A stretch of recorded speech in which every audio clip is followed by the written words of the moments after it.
Now a very unusual opportunity to interview Edgar E. Cayce. He is the son of Gertrude and Edgar Cayce, who you may know as the Sleeping Prophet, was born in Selma, Alabama, February 9th, 1918, lives now in Virginia Beach, Virginia, graduated from Duke University in 1939 with a B.S. in EE. Oh, my. Employed in 1940 by Virginia Power as an engineer. Has military service, went to Officer Candidate School in the Signal Corps. I can see we're going to have a lot in common. Was a captain in the Air Force. Post-war, returned to work with Virginia Power, which is now Dominion Resources, and retired in 1983 after 43 years of service. He has 2 children. He is a registered professional engineer in Virginia, a member of the First Presbyterian Church of Virginia Beach, and many more organizations. His published works include Edgar Cayce on Atlantis, The Outer Limits of Edgar Cayce's Power, and The Mysteries of Atlantis Revisited. Here is Edgar E. Cayce. Edgar, welcome to the program. Thank you, Art. It is such an honor to have you on. Do you do many interviews? I did one last week. I don't know as I do so many. I do know it now and then. I barely know where to begin with you. You know, radio's wonderful. We have the luxury of time with radio, and we don't have to do anything too quickly, or nothing's really pre-planned. So I think what I'd like to do is to ask you everything you can remember about your father. I don't know whether I programmed long enough for that or not, Art. Were the two of you close, Edgar? The whole family was very close, Art. Dad was a very ordinary person in everyday life. I mean, he loved to work in the garden. He liked to fish. He liked to play games. He was a very good carpenter. He used to repair shelves and doors, and he built a garage at one house we lived in. It was just those 30 to 40 minutes once or twice a day when he was able to put himself into a self-induced hypnotic trance. So for all intents and purposes, he'd go to sleep. How did it begin for him? How did he, if you know, how did he even realize that he had this?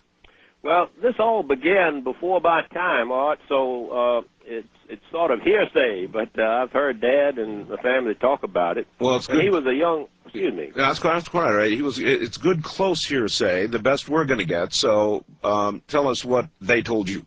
All right. When he was a child, he had some rather strange experiences.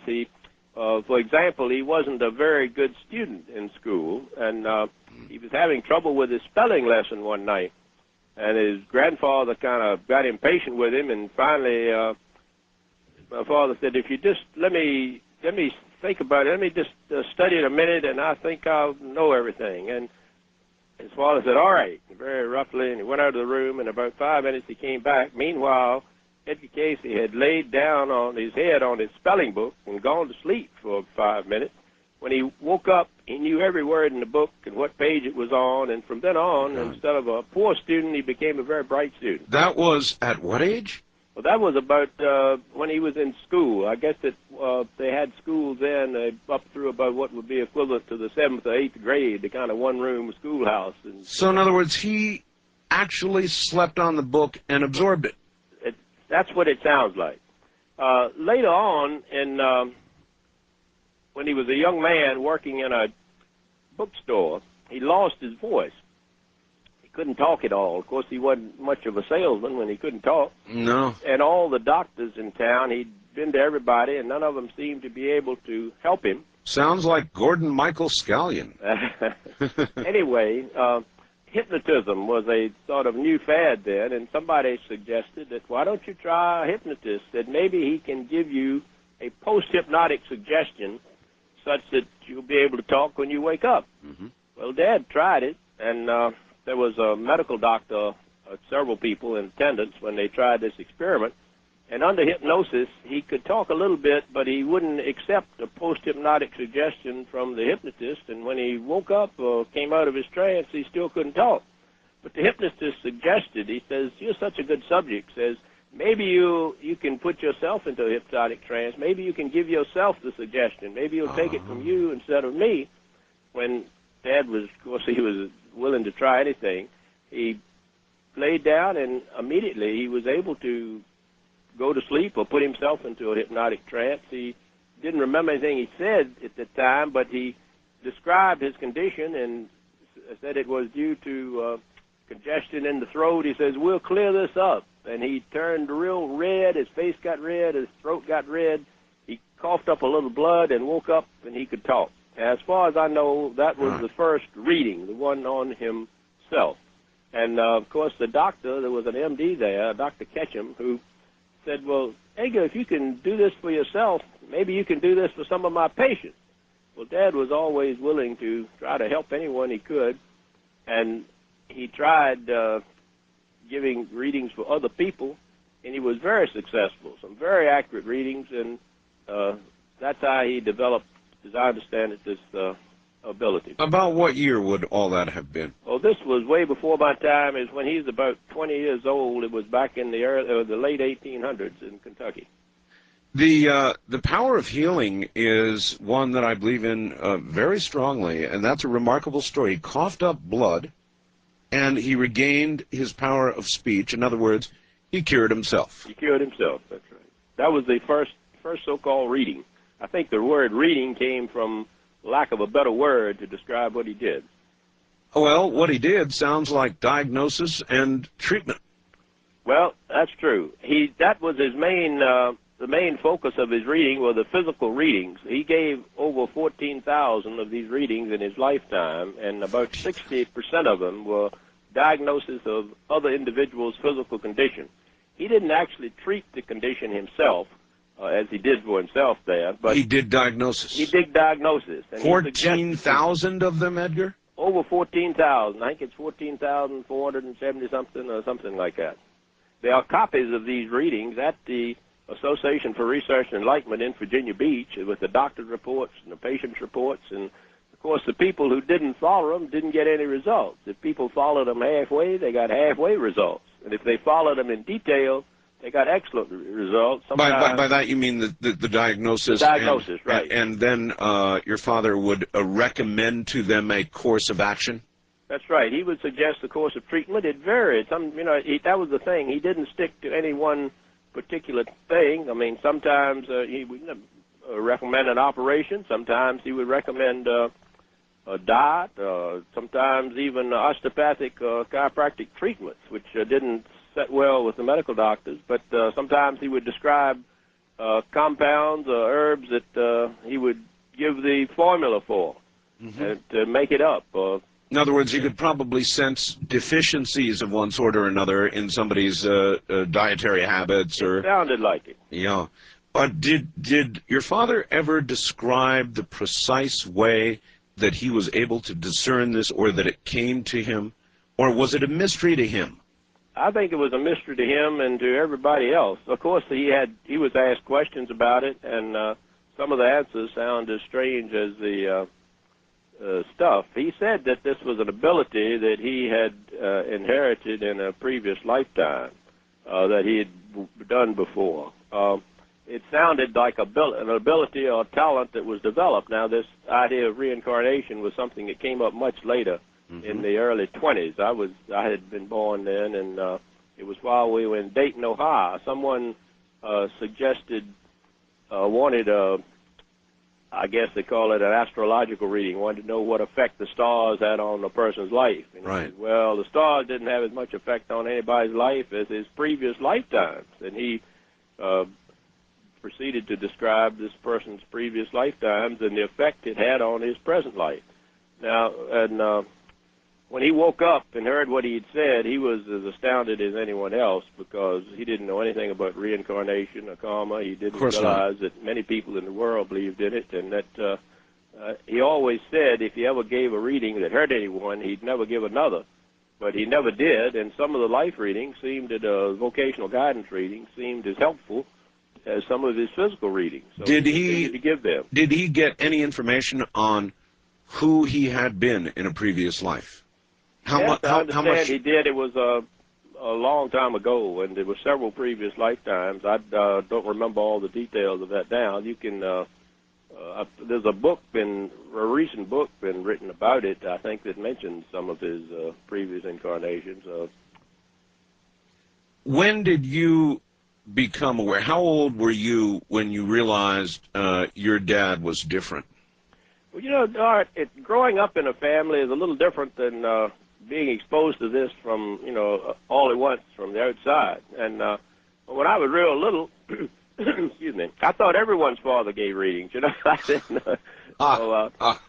but I guess the first real vivid experience I had with it was a reading on myself. I was about 7 or 8 years old. We'd just moved to Virginia Beach, and I was standing in front of a fireplace in a pair of flannel pajamas, and a spark popped out and set those flannel pajamas on fire, and they burned up just real quickly, and my mother was coming down the stairs with a shirt and grabbed me and wrapped the shirt around the pajamas and put out the fire, but it burned my left leg very badly.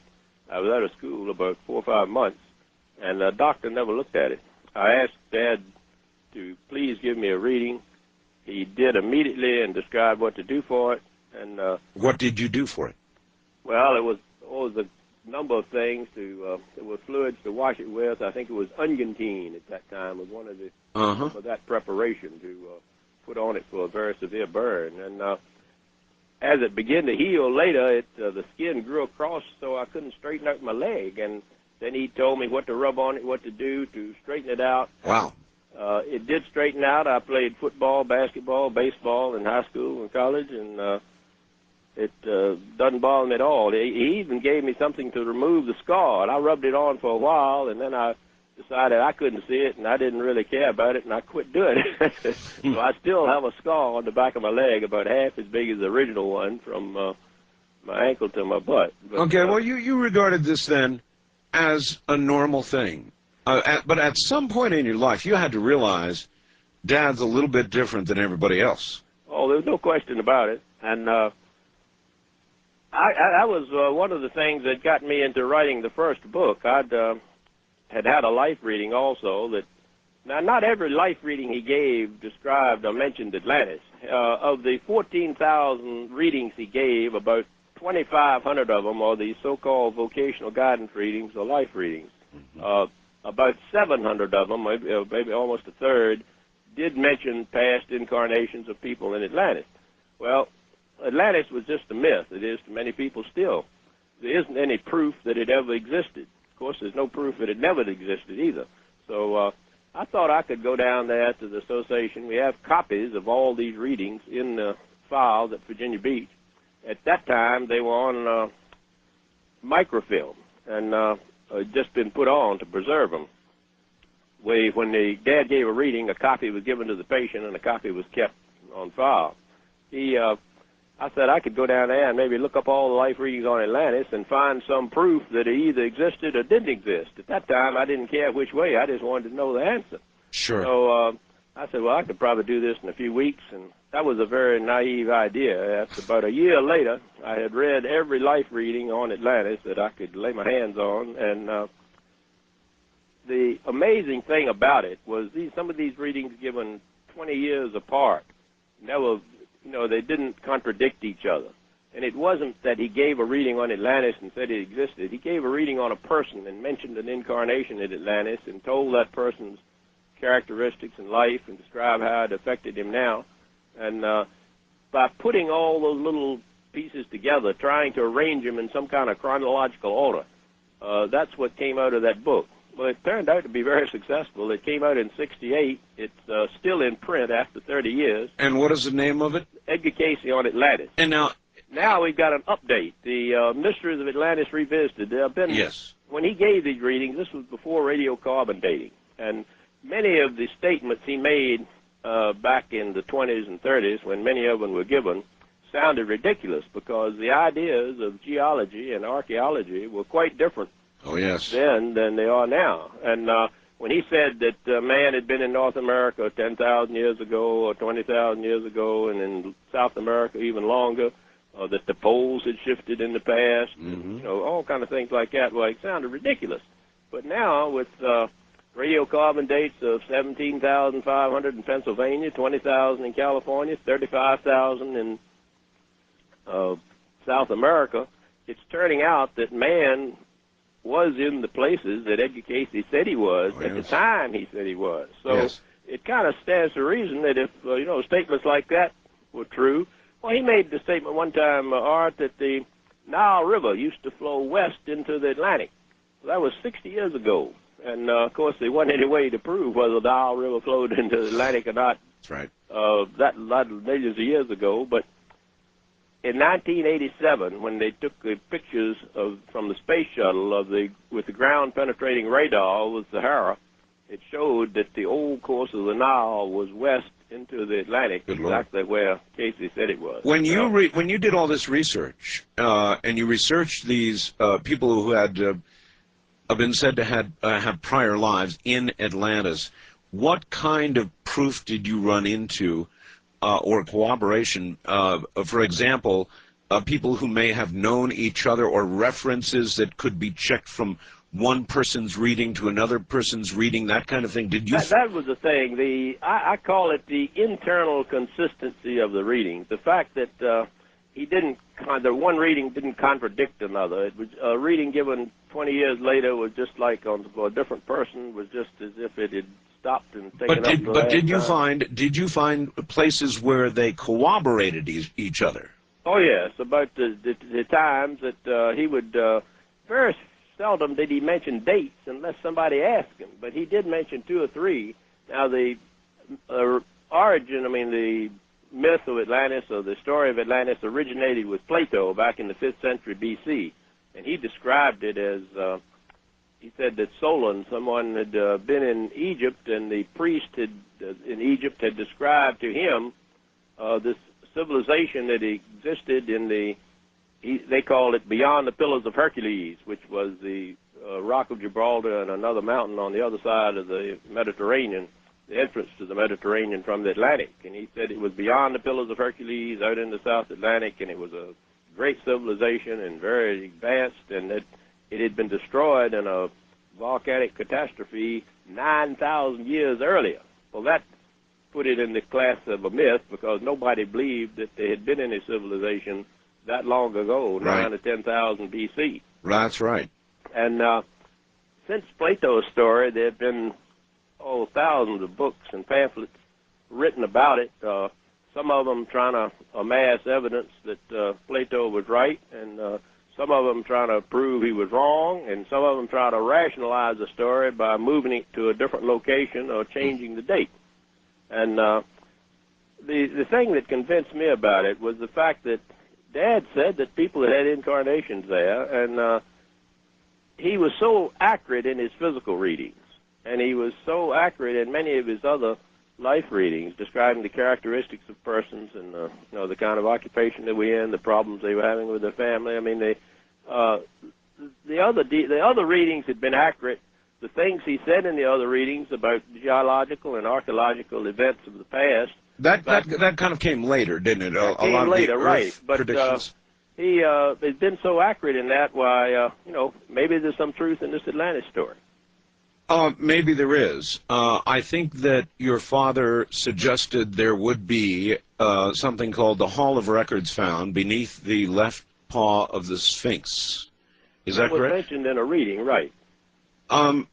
When your father went under, he was called the sleeping prophet, but from what you've told me, it sounds more like he was the self-hypnotized prophet who would go into a sort of a hypnotic trance. Well, that's true, and I don't really think of him as a prophet, Art. I think I know he didn't really go to sleep and say that this is going to happen and that's going to happen. He always said that the future's not fixed; that we can change it. That we can change. And that's I think it's a hopeful statement rather than something that's inevitable. But he did mention these things that had happened in the past, and when the scientific evidence turns up for a pole shift in the past, when scientific turns up evidence for climatic changes in the past at the times he said they were, and men being in the earth at the times he said they were, and the fact that man had been in the earth instead of a few 100,000 years, millions of years. Mr. Cayce, we're going through all these things now. We're at a break point, so hold on, relax. You've got a good 10 minutes. We'll be right back to you. Once again, here is Edgar E. Cayce, the son of Edgar Cayce, known as the Sleeping Prophet. Mr. Cayce, welcome back to the program. Thank you, Art. Sir, I'm curious, how old were you when your father passed on? Well, he passed away in 1947 into World War II. I was about 27. 27. So by that time, you were fully aware of your father's abilities, differences, talents. Oh yes, I used to listen to readings when I was growing up for other people, and I knew what he did, and I guess nobody knew how he did it. But Edgar, when did he begin to get visions of Earth changes? At what point in all these readings did that begin to happen? Actually, I think it came over a period of time. I say he didn't really make a lot of prophecies, but he made statements in readings all the way from the early 20s on up till the time he died. And so some of these statements were years apart. Some of them were fairly recent, in the 40s, 35s, and 40s. Well, when he referred, for example, to pole shifts, was he referring to the fact that the poles had previously shifted, or did he know they would shift again, or both? I think both. I think mostly it was about past pole shifts, and that sounded like a wild idea when he first mentioned it. But not so wild today. Not now. No, there's scientific evidence that the poles have shifted. I've got to ask you to stay good and close to your phone, because our connection could be a lot better. I'm sorry. I'm trying to talk a little louder. Oh, that's excellent. Absolutely excellent. What else, other than pole shifts, did your father see coming for our world? Did he really look ahead at any point and give us any indication of what's coming? Well, he always said, Art, that the future is not fixed, that people can change it. He did mention one thing that we have some scientific corroboration of, and speaking about future earthquakes, he mentioned some particular areas in the United States. You know, the largest earthquake in the United States was not in California, but in Missouri. Missouri, right. Well, he mentioned these particular areas, and some 30 years, 25, 30 years after that reading was given, there was an organization, the American Association of Engineering Societies, that made a study of the fault zones in the eastern United States, and they published maps of these areas, and in fact, we have them in our book, Mysteries of Atlantis Revisited. There's a chapter in there dealing with the earthquakes, and we got permission to publish these maps of the fault zones, and the interesting thing about it, they were exactly the same areas that Cayce mentioned years ago, and the unsettling thing about it is that this organization concluded that the likelihood of a major earthquake in the eastern United States in the next 25 years, this was published in 1987, was 100%. So that's pretty near certainty. That's pretty near certainty. They don't know where or which area is going to be affected, but these areas were exactly the same ones that Cayce mentioned. So I hope they're both wrong. Did he ever describe to you when in trance, when in self-hypnosis, or rather how he would visualize things? Would he actually see them? Would these things come to him as a simple knowledge or a voice? Or in what manner was information imparted? Did he ever talk about that? My brother and I wrote a book about that, Art, The Outer Limits of Edgar Cayce's Power. And in fact, it dealt with the readings that were wrong. Everybody talks about Cayce's accuracy and how good he was, and he was accurate. But we thought that we could find there were some readings that seemed to be inaccurate. And we found maybe 150 to 200 out of the 14,000. Of course, that gives him still a pretty good percentage. It sure does. 9.99 or something like that. But anyway, we thought that you could learn as much about psychic ability in general, and Edgar Cayce in particular, as by studying these ones that were wrong. I mean, where did he get his information? My brother... And in what manner, in again? In what manner, yeah. No. I think there are probably at least four sources of psychic information. I think what applied to Edgar Cayce probably applies to any psychic. He was just especially a good one. But one would be unconscious memory. That is, everything you've ever thought or read or heard is somewhere in your mind, though you don't maybe remember it consciously all the time. He could tap that source. Another one would be telepathy. That is, the communication of his mind with the mind of another individual, either living or dead. And either in close proximity or on the other side of the world. That's right. Of course, you would only know in that case what that other person knew. If you were trying to diagnose someone, I suppose unconsciously or subconsciously, that person, all the reactions in the body of the person he's diagnosing, if subconsciously that person knows what's wrong with him, maybe he doesn't consciously know, but all the reactions are there, and if you could communicate with his mind, subconscious mind, you could give a beautiful diagnosis of what his trouble was. Mr. Cayce, there are many who might suggest what your father did is the ancient equivalent of what's now known as remote viewing. Well, that's another source that would be that, clairvoyant, that is, seeing things at a distance. Not in every reading, but in some readings, he would say, well, there's a beautiful rooster, this man has a beautiful rooster in his yard. Or he's looking at a rose bush, or he's arguing with his wife. That's very... an accident outside. And very specific. In every case, we never found him to be wrong in a case like that. We always would try to call up the person or write the person and say, you know, do you have a red rooster, or were you arguing with your wife, or you know, what were you doing at the time? And we never knew him to be wrong in a case like that. Then might I suggest to you then that you mentioned when he was wrong, the few times, percentage-wise, that he was wrong. He said himself that not all that he saw would necessarily come true. In other words, we are not bound in some horrible little dance of what the future is going to be inevitably. Right. Let me give you an example of that. That brings us to the fourth source. There's two ways of looking at this source. Some people think there's such a thing as the Akashic records. That is, that everything that happens in the world leaves a record in time and space. And if you could tap this source of information, you'd have great infinite knowledge. Yes. Another way of looking at it is to think of it that we live in a third-dimensional world. For example, if you take a point and move it in a direction not contained within itself, you get a line. That's one direction, one dimension. It's infinitely long, but it has no width. Yes, sir. You move the line at right angles to itself, you get a plane, two-dimensional. It has no thickness, but it's infinitely long and wide.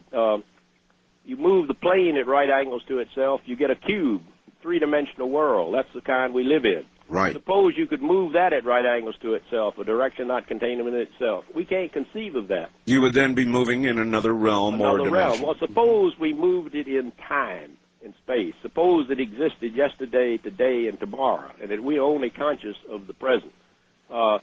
If Dad could somehow move into this other dimension, let me give you an example. Suppose we have a plane, a two-dimensional plane, has no thickness, but it's infinitely long and wide, and we have a two-dimensional bug crawling in this plane in a little sine wave pattern, and he has a free will, he has a memory.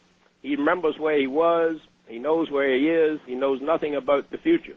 You're sitting up here looking down on this plane. You see where he's been, you see where he is, you see everything that could possibly happen to him in the future, and you see it all at once. Now, he could never understand how you could see his past and present and future all at once, because he has no concept of this third dimension, height. But if he has a free will, you could look at him and say, well, now, if you continue in the way you're going, at 3 o'clock tomorrow, you'll be right over there, and you'd be right. But since he has a free will, he could decide to go off in another direction, to change his sine wave pattern and go somewhere else. You could see everything that could happen to him and what would be most probable, but you couldn't be sure what he was going to do. Well, I sure hope your father was right. Well, I hope so too. Well, this way, if the past and present and future all existed once, and the future exists as probabilities, and he could see what was likely to happen, but he couldn't be sure because it is said it depends on what people do. And of course, it's a little more complicated with millions of people than with one little bug, but you get the idea.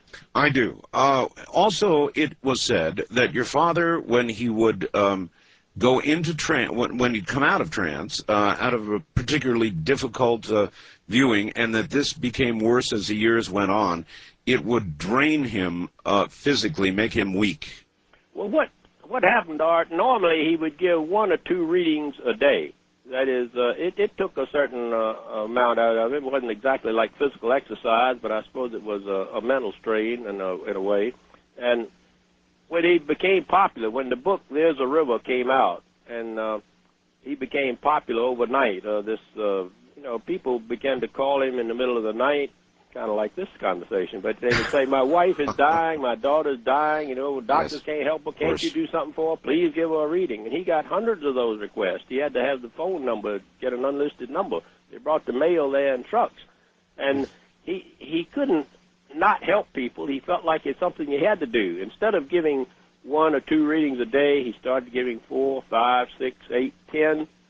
I mean, it was too much of a strain. In fact, he had a breakdown, and he had a reading on himself, and it just said that you are trying to do too much. If you continue to do this, you'll kill you. And he continued to do it, it killed him. He was, I'm sorry, how old was he at his death? 67, I 67. That's actually fairly long-lived for those times. Right. Not a bad age.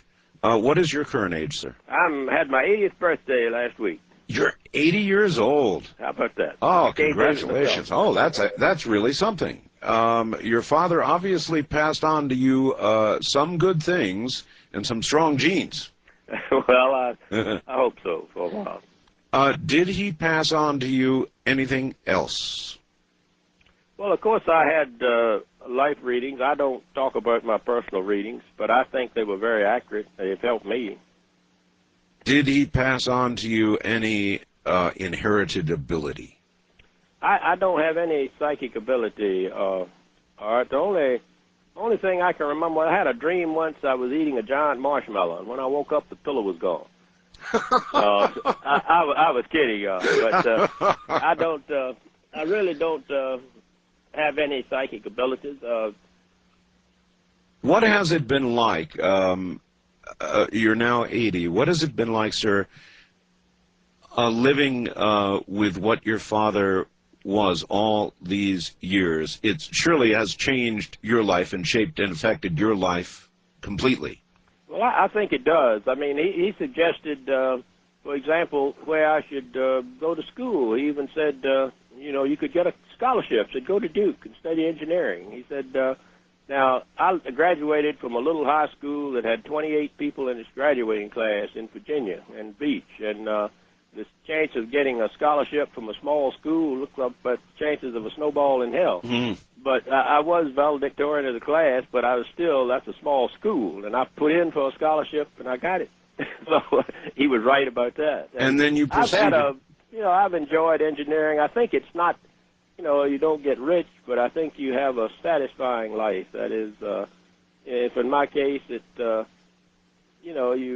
you're happy in what you're doing, happy in what the kind of work you do, I think that's the important thing, not how much money you make. But. Well, you were an engineer, so you were in the hard sciences. That's right. That's a long ways from psychic research. Sure is. Was that difficult for you at times? I am into electronics, and yet I deal with this kind of material on the radio. Well, I had a kind of a dual ratio there. I mean, I was Exactly. living in a family with a man who was probably one of the most remarkable psychics in this country, and I watched it every day. I mean, I just tell you an example of a reading, some of the kind of things that would happen to be kind of curious. I used to listen at him as I was growing up, and he had a reading one time on a man that was supposed to be in his apartment in New York, and the mother gave him some suggestion and said, you will have before you the body of so-and-so at this address in New York. All he had to know was the person's name and where he would be at the time of the reading. Well, he lay there for a minute, and he said, he's not here. Said, he's coming across town on a bus. Said, there's a lot of traffic, the bus is late. Said, we'll wait. He lay there for 15 minutes, didn't say a word. All of a sudden, he said, he's come in, and he proceeded to give the reading. At that time, my brother got up, went in the other room, called the man on the telephone. The man said, that's exactly right. Said, I knew I was supposed to be in my apartment. I was on my way there, and there was a traffic accident or something. The bus was late. I just this minute walked in. Now, there's a beautiful piece of clairvoyance that I don't see how anybody could have foreseen. Did it ever scare you? I don't know if it ever scared me. It made you think a lot of times. Really hard. I wonder how a young man who's becoming an engineer was able to square all of this. And were there times early in the early years in your education when you would reject or just simply couldn't believe, or did you always simply understand what your father did was a normal thing for you? I don't know if I considered it normal. I realized it was pretty abnormal, but I had seen it work in so many cases. You know, I grew up with it, and he had people that were successful, you know, had readings that were so successful for people. They had remarkable cures. They suggested vocations for people who succeeded in them after, you know, and they'd take up this occupation or this, you would be good in this or something like that. And this had happened, it happened to me, and it happened so many times that, you know, you had faith in it. You thought that you knew that he was right. You knew he was accurate. Now, I don't know how. That was one of the reasons we wrote this book, this Mysteries of Atlantis Revisited, that it showed the archaeological and geological discoveries that have happened in the recent past to show how accurate he was. I mean, you are a very devout Christian, obviously. Was your father? Yes, he was. He taught Sunday school in the Presbyterian Church, and my brother and I both did, too, as a matter of fact, here in Virginia Beach. Were there conflicts between his religion and the fact that he was a prophet, and we all know what it says of prophets in the Bible, that they've got to be completely accurate or they're false prophets, and there must have been those accusations? Well, a lot of people didn't know what Dad did here. You know, when we first moved to the beach, it was a very small little fishing village. It wasn't the resort it is today. And most people thought he was a doctor. They used to call him Dr. Cayce. And they really didn't know what he did. And he was a very normal person in everyday life. And most of the people, except someone who had had a reading, well, they knew him as in everyday life. They knew what a good carpenter he was, what a good gardener he was, and knew what a nice person he was. And he devoted his life to helping people. Mr. Cayce, we're at the bottom of the hour. We'll do just 30 more minutes, and I'd like to open the lines and let some of my audience ask you questions, if that'd be all right. Certainly. All right. Once again, Edgar E. Cayce. Mr. Cayce, of your father, how much is currently today myth versus what really happened? I guess it's a lot of books have been written about him, Art. Probably the best one is There's a River by Tom Shagrew, who was my brother's roommate in college. That's an account of how he started his work. And Tom, in fact, I helped carry Tom upstairs when he had gone from 180 pounds down to about 90, and the doctors told him to go somewhere and die. There wasn't anything they could do for him. He was paralyzed from his neck down. He couldn't move a finger. And he followed the treatments and the readings Dad gave, and he wrote the book when he got well. He never got so he could walk without crutches, but he did get up to the point he could go back to his job with the American Magazine and Herald Tribune newspaper. So would you say the majority of what we know, or what we can certainly read in that book, is accurate, not myth? Well, I guess it depends on who you read, what you read. The fact that he was a prophet, I think, is a little exaggerated. I know he did say some things about the future that, and about the past that have certainly been proven accurate. Well, one of the things he said was that there would be a hall of records found beneath the left paw of the Sphinx. Now, I interviewed the director of Antiquities, Zahia Was, not long ago, and he answered in his normal a very boisterous Egyptian accented voice. There has never been one grain of sand found here to show that there is anything that would relate to Atlantis. And that's what he said. But on the other hand, Mr. Cayce, there are radar records, ground-penetrating radar now, showing that there are chambers beneath the Sphinx. There are records showing that there are certainly anomalies. Whether they are chambers or not hasn't been proven. You know, getting permission to dig beneath the Sphinx is kind of like going to Washington and said, I'd like to dig a hole under the Jefferson Memorial or the Lincoln Memorial or the Washington Monument. Very much like that, yes. It's, you know, it's the national treasures. You can't just go over there and dig where you want to. Maybe they just haven't dug deep enough. There are some interesting things. I don't know whether A.R.E mentioned this or not. In fact, it upset a lot of the archaeologists. But Professor Schock, he was a Yale-trained geologist. His specialty was rock weathering. And he went over to Egypt and looked at the base of the Sphinx. And he said that the weathering was definitely water weathering. It was not wind and sand weathering. That's correct. He was the person that would know. And he presented his findings at a geological convention in California. As a matter of fact, there have been sea incrustations removed from the rear side of the Sphinx, sir. Well, I know that the weathering there was, he says that it's water, and if it was, that means the Sphinx is much older than they thought. In fact, the work that the A.R.E did and sponsored in carbon dating the pyramids, of course you can't carbon date stone, but you can carbon date fiber or bugs or any kind of plant that's gotten in the mortar. And the interesting thing about it was they wouldn't let us take any samples from inside the Great Pyramid, but they did let us take stuff from the outside. Well, it turned out that the pyramid was several hundred years older than they thought, which means that the pharaoh they thought built it didn't, or else he lived a lot earlier than they think. And that really upset the Egyptologists. In fact, the blocks at the top turned out to be 300 or 400 years older than the ones at the bottom. Well, now, you know, it wasn't built from the top down, so that would indicate that probably were repairs made to it. And if that was true, then it must be much older than they think it is. Boy, would I like to have you in the same room as A.R.E. All right, let's go to the phones and say, first-time caller line, you're on the air with Edgar Cayce. Good morning. Good morning. Hello. Hi. My name is Martha. Where are you, Martha? In Kentucky. I'm really glad to talk to you, Mr. Bell, because I listen to your show all the time, and it's really great. Thank you. In fact, I've sent you a few messages. Yeah. All right. Do you have a question for Mr. Cayce? Yes, I would like to talk to Mr. Cayce.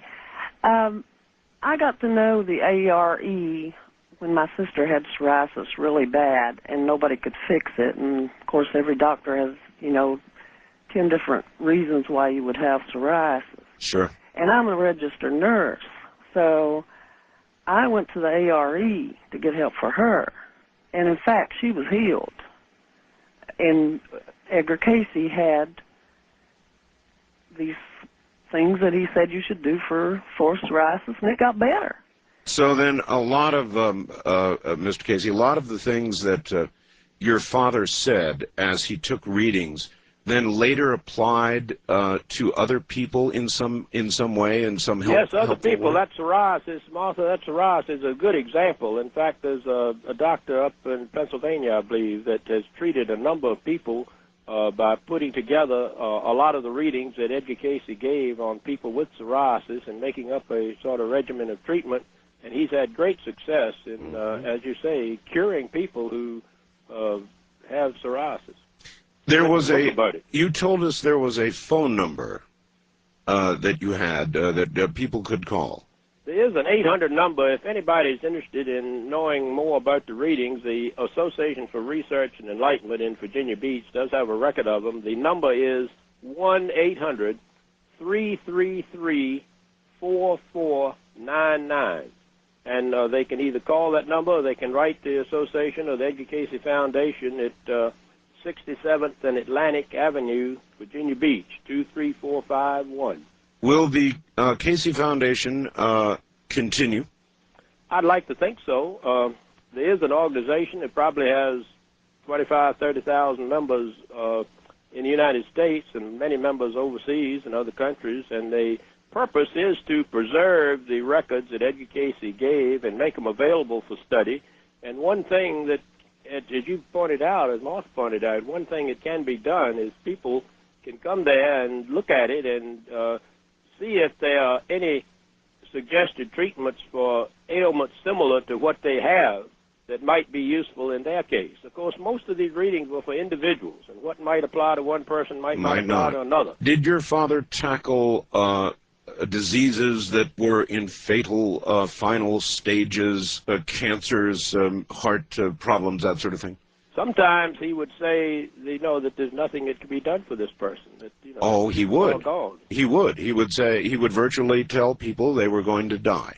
Yes, and that just, you could suggest ways to make them comfortable, but he said that, there's nothing, it's too late.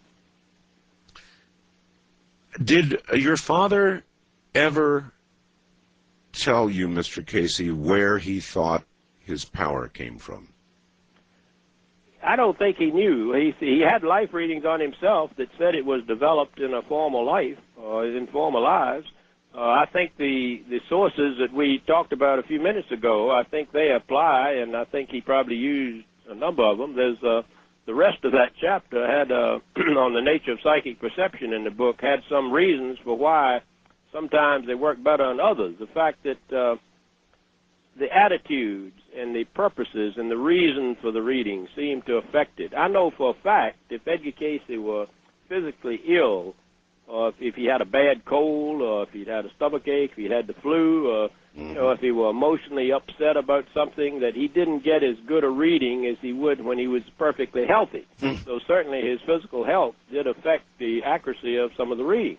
I think there's such a thing, I guess you could call it psychic static, that, sometimes you don't always get perfect radio or perfect television reception due to a thunderstorm or leaking ignition on a car or a transmission line or something that bothers the reception. I think there's maybe a psychic static like that. In other words, the purposes of the reading. Dad wanted to help people. If you had a woman with a child who wanted to get well, was sick, the woman wants the child to get well, the child wants to get well, Edgar Cayce wants to help the child get well. Usually there's a sort of empathy between them that is conducive to a very good reading.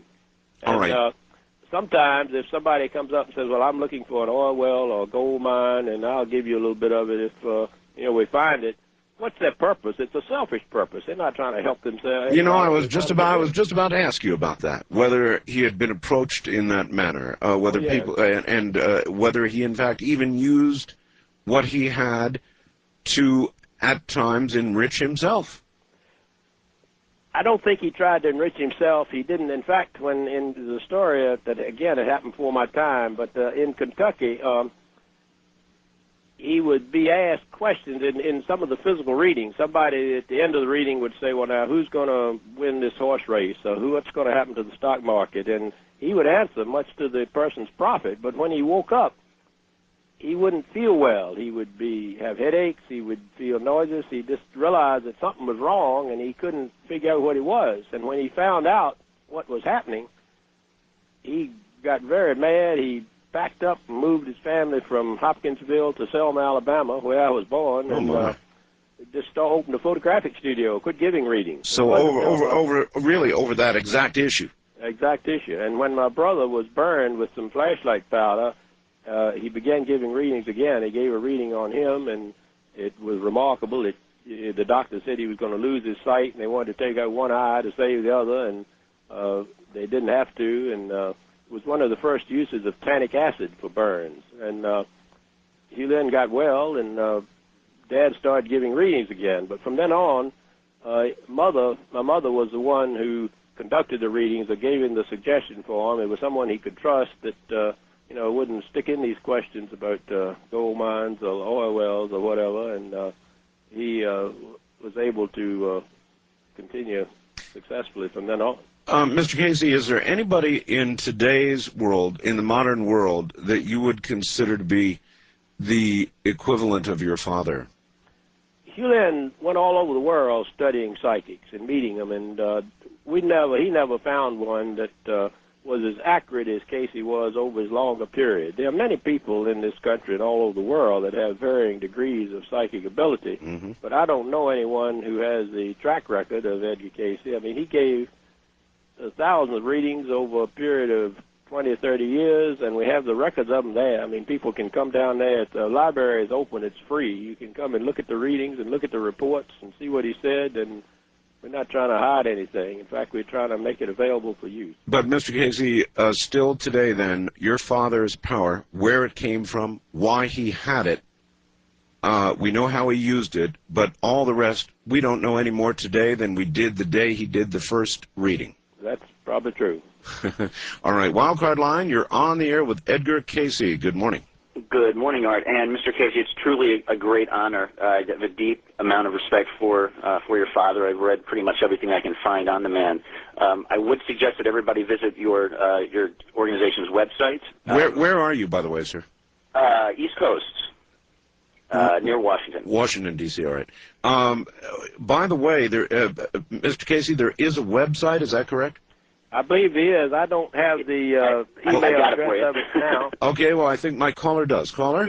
It's www.ARE-Cayce,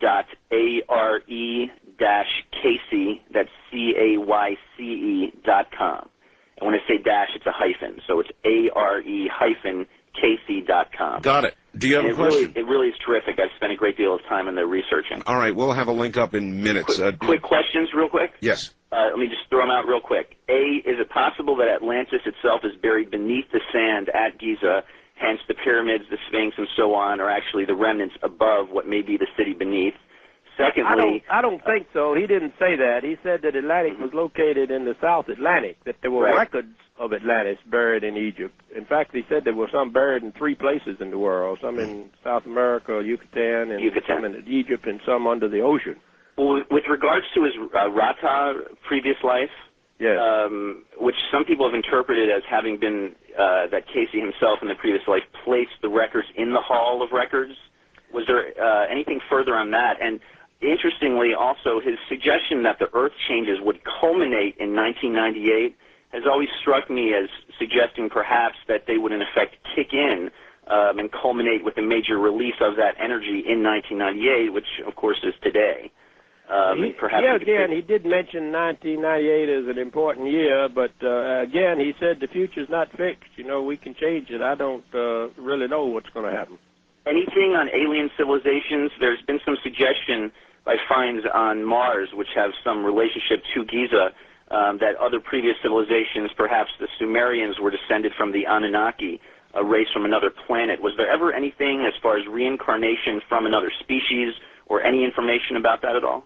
As far as I know, there are no references in the readings to aliens coming to Earth in other civilizations. Dad did say there was life in the universe in myriad forms. Of course, there's lots of stars out there, lots of galaxies, and there's bound to be life of other kinds somewhere else. But he didn't mention any of them coming to Earth as far as I know. Well, thank you very much, sir. Once again, it's a great honor. All right, thank you very much. And east of the Rockies, you're on the air with Edgar E. Cayce. Good morning. Where are you, please? Good morning. I'm east of the Rockies in Art. My name is Elliot. All right. Good morning, Mr. Cayce. Good morning, Mr. Bell. I believe by telling you where I was from last time was the reason my call was disconnected. But we'll talk about that some other night. No, I don't disconnect people for geologic locations. Anyway. I'm not saying that you did. I'm saying that something else did. MIBs. All right. Okay. Do you have a question? Yes, I do. I've heard from friends of mine who have a high-level position in the government that there will be a pole shift taking place.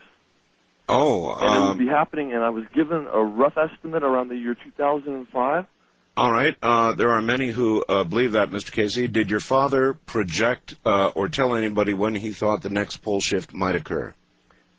I don't remember any specific examples of that. He did say there might be changes in 1998 on up through 2000. He didn't say exactly what kind, and he didn't.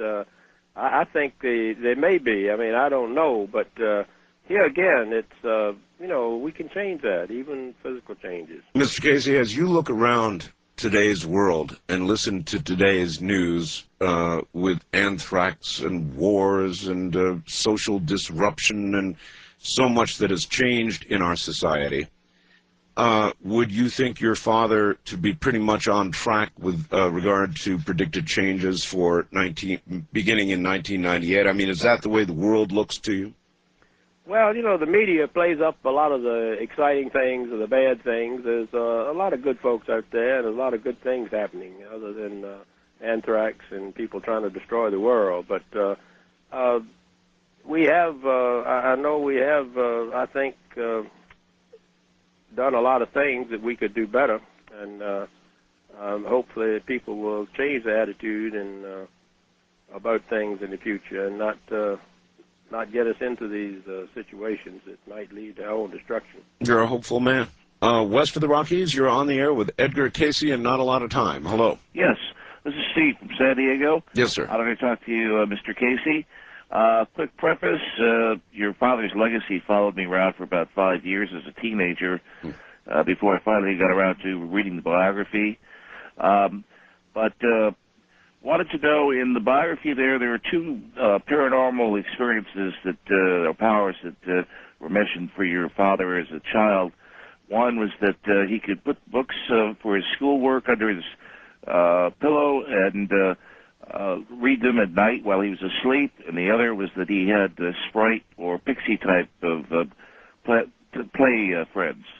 All right, Mr. Cayce? Of course, this was before my time, and these are stories I've heard, that he could see people when he was a child that other people couldn't see. He had playmates that other people couldn't see, but he did have that experience of being able to memorize, or by sleeping on a book, just memorizing the contents, and he did turn from a poor student into a very good student with that ability. Mr. Cayce? Again, this was before I was born, so I can't testify. I understand that a lot of stories have been told about that, and I've heard Dad tell it. Mr. Cayce, do you have children?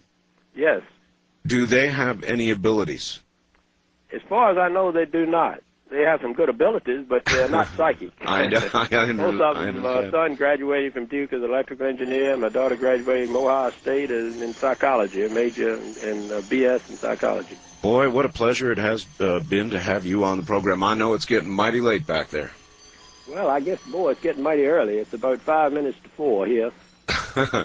All right, Mr. Cayce, I'm going to say thank you, and I hope one day I'll have an opportunity to interview you again. You're a class act. Thank you, sir. Well, thank you, Art, and I hope you got a copy of my book. And I did. I surely did. Well, I hope you get the chance to read it sometime and enjoy it, and I've enjoyed being on your program. Thank you for having me. Good night, Mr. Cayce.